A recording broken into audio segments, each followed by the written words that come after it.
दरभंगा शहर बिहार का एक जाना माना शहर है, जहाँ बिहार के ज़्यादातर लोग अपनी जीविका के लिए रह रहे हैं। राजीव नाम का एक मज़दूर अपने गांव मुजफ्फरपुर से यहाँ दिहाड़ी मजदूरी करने आया है। राजीव का परिवार गांव में ही रहता है। राजीव एक बिल्डर के यहाँ मजदूरी पर काम करता है। उसके साथ में यहाँ बिहार के अलग अलग हिस्सों से और भी मज़दूर हैं। राजीव काफ़ी मेहनती था और ईमानदार भी, जिस कारण वह बिल्डर राजीव पर काफ़ी विश्वास करता था। बात साल 2019 की है, जब बिल्डर को किसी काम से दिल्ली जाना हुआ तो वह राजीव को यह बोलकर चला गया कि मैं जब यहाँ पर नहीं होऊंगा तब तुम काम देखना। अगले दिन बिल्डर दिल्ली के लिए निकल गया। अब काम की पूरी जिम्मेदारी राजीव पर थी। काम रोज की तरह ही चला। 5 बजे सभी मजदूर काम खत्म कर चले गए। राजीव भी जाने के लिए तैयार हुआ, लेकिन फिर वह यह सोचकर रुक गया कि मालिक ने जिम्मेदारी पर सब कुछ छोड़ा है, तो वह थोड़ी देर रुकने का मन बनाया। अब लगभग 6 बजने वाले थे। रात लगभग हो चुकी थी। राजीव अब जैसे ही जाने को हुआ, वह 10 कदम ही आगे चला था कि उसे उस बिल्डिंग से किसी ने पुकारा।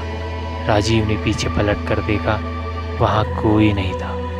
राजीव थोड़ी देर इधर उधर देखता रहा, फिर पलट कर जाने लगा। तभी फिर से राजीव को किसी ने पुकारा। इस बार राजीव को पूरा यकीन हो चला था कि उसे कोई पुकार रहा है। उसने पीछे मुड़कर देखा तो एक औरत बिल्डिंग के दूसरे माले की खिड़की पर खड़ी थी। पहले तो राजीव डर गया, फिर उसने वहीं खड़े खड़े आवाज़ लगाई, कौन है? क्या चाहिए तुम्हें? तुम यहाँ क्या कर रही हो? यह कहकर राजीव उस ओर बढ़ा। उस औरत ने फिर से राजीव को आवाज़ लगाई और कहा, ऊपर आ जाओ। यह सुन राजीव उस बिल्डिंग में चला आया। सीढ़ियों में अंधेरा था, लेकिन चंद्रमा की रोशनी अंदर आ रही थी, जिस कारण थोड़ा थोड़ा उजाला हो रहा था। सीढ़ियाँ चढ़ के राजीव जब ऊपर पहुंचा तो उसने इधर उधर नज़र दौड़ाई। वहाँ कोई नहीं था। राजीव जैसे ही पीछे को जाने को मुड़ा, वह औरत उस कमरे की सीढ़ियों पर बैठी रोने लगी। यह देख राजीव के डर के मारे सांसें तेज हो गई। अब उसके मुंह से शब्द भी लड़खड़ाने लगे। इसी लड़खड़ाती आवाज़ में उसने पूछा, कौन है? उस औरत ने कोई जवाब नहीं दिया। वह घूंघट ओढ़े बैठी रो रही थी। राजीव की डर के मारे हालत खराब हो रही थी। वो काफ़ी घबरा गया था। फिर भी वह हिम्मत कर उस ओर बढ़ा और उसने अपना हाथ उस औरत के घूंघट को हटाने के लिए बढ़ाया। राजीव पूरी तरह डरा हुआ था। उसे ये भी पता नहीं था कि वह क्या कर रहा है।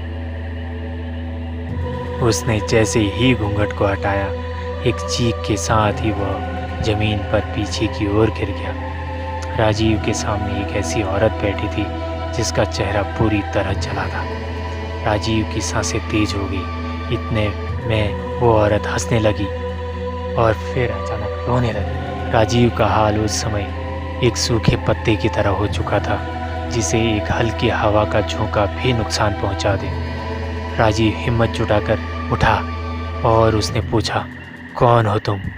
इतना कहने पर वह औरत रोने लगी और बोली, अगर तुम मेरा कहना मानोगे और जो मैं कहूँगी वो करोगे तो मैं तुम्हें नहीं मारूंगी, वरना तुम भी मरोगे।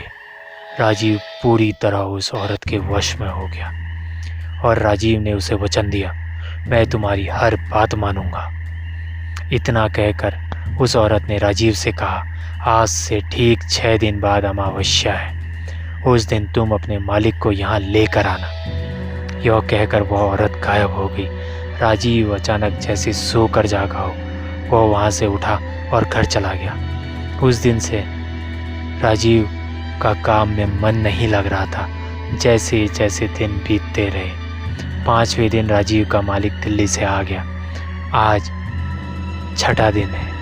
आज अमावस्या है और शाम 5 बजे जब सब काम बंद कर चले गए तो 6 बजे राजीव अपने मालिक के घर पहुंचा और उसने अपने मालिक को झूठ बोला कि साहब, काम की जगह पर कुछ लोग चोरी कर रहे हैं। यह सुन वह बिल्डर राजीव के साथ चला गया और उस जगह पहुंचा।